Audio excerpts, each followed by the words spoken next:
Assalamualaikum warahmatullahi wabarakatuh. Perkenalkan, nama saya Siti Nurhaliza Sani dari kelas 5C jurusan Manajemen Pendidikan dengan NIM 131419065. Baiklah, di sini saya akan mempresentasikan hasil observasi saya yang saya lakukan di SDN 61 Kota Gorontalo. Langsung saja ke pembahasannya. Yang pertama, kita akan membahas pengertian dari analisis SWOT. Menurut Robinson dan Peirce, analisis SWOT adalah salah satu dari komponen penting yang ada di dalam manajemen strategis. Analisis SWOT digunakan untuk menghasilkan profil perusahaan dari internal perusahaan itu sendiri. Sedangkan menurut Freddy Rangkuti, analisis SWOT merupakan suatu analisis yang dilakukan secara sistematis guna menyusun strategi organisasi yang efektif dan tepat. Fokus utama dari analisis ini adalah untuk mengoptimalkan kekuatan dan peluang organisasi. Selain itu, sekaligus berusaha untuk meminimalisir kelemahan dan ancaman yang akan dihadapi. Selanjutnya, komponen analisis SWOT. Di dalam analisis SWOT ada beberapa komponen. Yang pertama, strength atau kekuatan. Strength merupakan situasi, kondisi, atau keadaan yang menjadi kekuatan dari organisasi atau perusahaan. Kekuatan ini dapat muncul dari sumber daya suatu organisasi, perusahaan, atau lembaga. Yang kedua ada weakness atau kelemahan. Kebalikan dari kekuatan, weakness adalah kelemahan atau situasi, kondisi, dan keadaan yang menjadi kelemahan dari organisasi atau perusahaan. Komponen ini digunakan untuk mengetahui kendala, keterbatasan sumber daya, keterbatasan fasilitas, dan hal lainnya. Komponen selanjutnya ada peluang atau opportunity. Peluang biasanya dirumuskan di awal pembentukan suatu organisasi atau lembaga.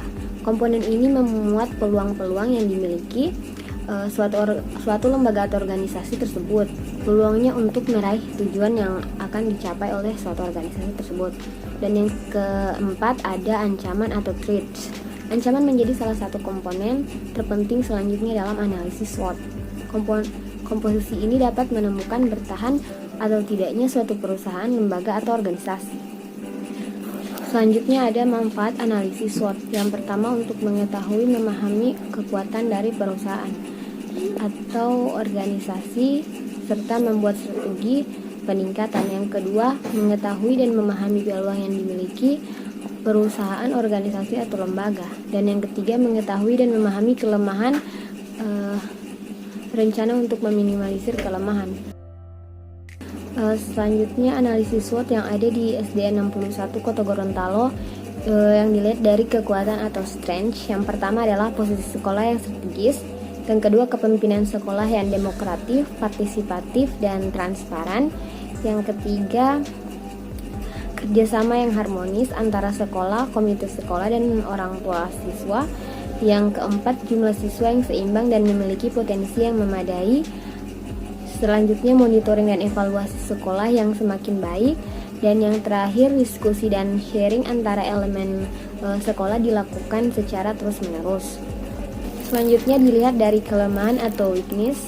Yang pertama, kompetensi keprofesionalan tenaga pendidik perlu mendapat perhatian yang lebih serius, terutama dalam pengembangan keterampilan. Yang kedua, sarana dan prasarana yang kurang memadai. Yang ketiga, belum tersedianya ruang laboratorium. Yang keempat, belum adanya koneksi wifi untuk keperluan teknologi informasi dan komunikasi.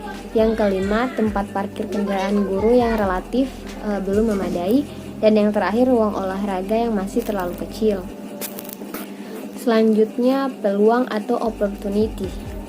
Yang pertama, perkembangan teknologi dan komunikasi dan informasi yang berkaitan dengan proses pembelajaran atau e-learning dalam era globalisasi yang memungkinkan dapat dimanfaatkan secara optimal. Yang kedua, harapan orang tua siswa yang tinggi terhadap pentingnya layanan pendidikan yang bermutu bagi anak-anaknya sehingga orang tua aktif dan peduli terhadap pengembangan pendidikan anak-anaknya. Dan yang terakhir, kebijaksanaan pemerintah dalam hal desentralisasi pendidikan dan otonomi sekolah melalui implementasi manajemen peningkatan mutu berbasis sekolah. Selanjutnya ada ancaman atau threats. Yang pertama, dampak negatif dari adanya game online sehingga siswa menjadi mengantuk saat di sekolah atau saat melakukan pembelajaran. Dan yang kedua, dampak negatif dari budaya global yang menerpa peserta didik seperti konsumerisme dan gaya hidup. Dan yang terakhir, posisi sekolah yang dekat dengan supermarket sehingga membuat siswa lebih sering menyeberang jalan untuk membeli sesuatu dari supermarket tersebut. Sekian hasil observasi saya mengenai analisis SWOT di sekolah SD nomor 61 Kota Gorontalo. Berikut saya paparkan beberapa dokumentasi. Terima kasih. Assalamualaikum warahmatullahi wabarakatuh.